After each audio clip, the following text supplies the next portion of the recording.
मित्रों, आज बात करूंगा श्री राम आर्य जी की पुस्तक कुरान पर 176 से प्रश्न नंबर 17 आपके सामने। झूठी कस्में खाने का आदेश।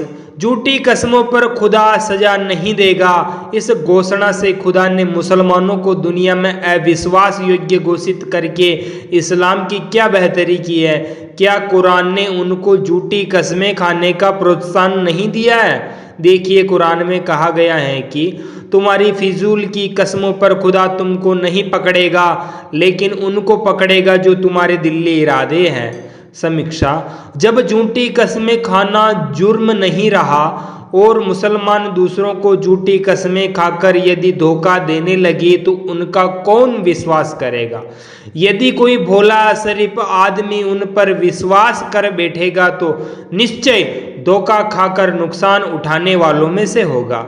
अरबी खुदा की क्या यह शिक्षा दुनिया में बेईमानी फैलाने में सहायक न होगी? प्रश्न नंबर 18 रखा है श्री राम आर्य जी ने। कुरान मुहम्मद ने लिखा था। इस आयत में कुरान सुनाने वाला दूसरा खुदा है या कुरान का लेखक मुहम्मद है? यह स्पष्ट किया जावे, दूसरा खुदा कहाँ रहता है, क्या करता है। देखिए, कुरान में कहा गया है कि यह अल्लाह की आयतें जो मैं तुमको सच्चाई से पढ़ पढ़ कर सुनाता हूँ और तुम बिना शक पैगंबरों में से हो। समीक्षा। कुरान का दावा है कि उसे बनाने वाला खुदा था। इस आयत में कुरान सुनाने वाला खुदा इस खुदा से दूसरा है जो कहता है कि मैं अल्लाह की आयतें सच्चाई से पढ़कर सुनाता हूँ। कुरान दो खुदा मानता है, यह स्पष्ट है, अथवा कुरान मुहम्मद ने लिखा था। प्रश्न नंबर 19 श्री राम आर्य जी ने रखा है। कुरान में सुद खाना पाप है। सुद यानी ब्याज। जब खुदा कर्ज लेकर कुरान में दुगुना देने 100% सुद देने का वायदा करता है तो सुद खाना या देना हराम कैसे होगा? देखिए, कुरान में कहा गया है कि जो लोग सुद खाते हैं कयामत के दिन खड़े नहीं हो सकेंगे और वे हमेशा दोजख में जलते रहेंगे। समीक्षा। सुद खाना यदि हराम है तो दुनिया के इस्लामी मुल्कों के बैंकों व डाक खानों में सूद लिया और दिया जाता है। क्या वे सरकारें और उनमें धन जमा करने वाले मुसलमान सभी दोजख में डाले जाएंगे? प्रश्न नंबर 20 खुदा ने अरब वालों को जाहिल बताया। खुदा ने अरबी जाहिलों को पैदा करके अपनी अक्लमंदी का सबूत दिया है या जहालत का? जब स्वयं जाहिल पैदा किए तो उन्हें गाली क्यों दी?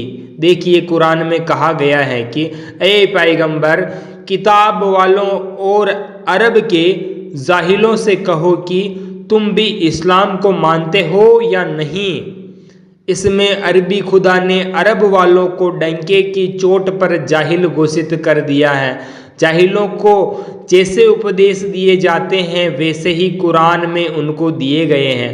हुर्रे, गिलमें, शराबें आदि के लालच से ही जाहिल लोग इस्लाम में फांसे जा सकते थे और वही हथकंडे कुरान में अपनाए गए हैं।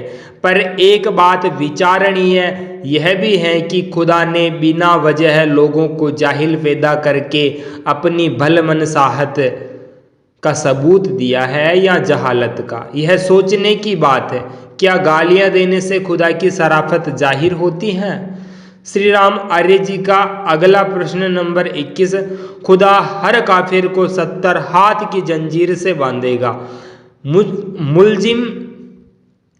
मुलजिम को पकड़कर बेबस कर देने के बाद उस पर दया की जाती है, पर अरबी खुदा का दोजख की भट्टी में भूनते समय भी काफिरों को 70 हाथ लंबी जंजीर से बांधना क्या उसकी बेरहमी का सबूत नहीं है? क्या ऐसा खुदा रहीम अर्थात रहम करने वाला कहा जा सकता है? देखिए, कुरान में कहा गया है कि खुदा कहेगा, इसको पकड़ो और इसके गले में हार डालो, फिर आगे, फिर इसको नरक में ढकेल दो और इसे 70 70 हाथ लंबी जंजीर से जकड़ और बांध दो। समीक्षा, दोजक की ऊंची लपटों वाली तेज आग में झोंक देने के बाद हर काफिर को इतनी लंबी जंजीर से बांधना क्यों जरूरी होगा? क्या छोटी 3 गज की जंजीर एक आदमी को काफी नहीं है होगी? इतनी बड़ी ढेर सारी जंजीरें खुदा किस लोहे की फैक्ट्री या कंपनी से खरीदेगा? वह हिंदुस्तानी होगी या अमेरिकन?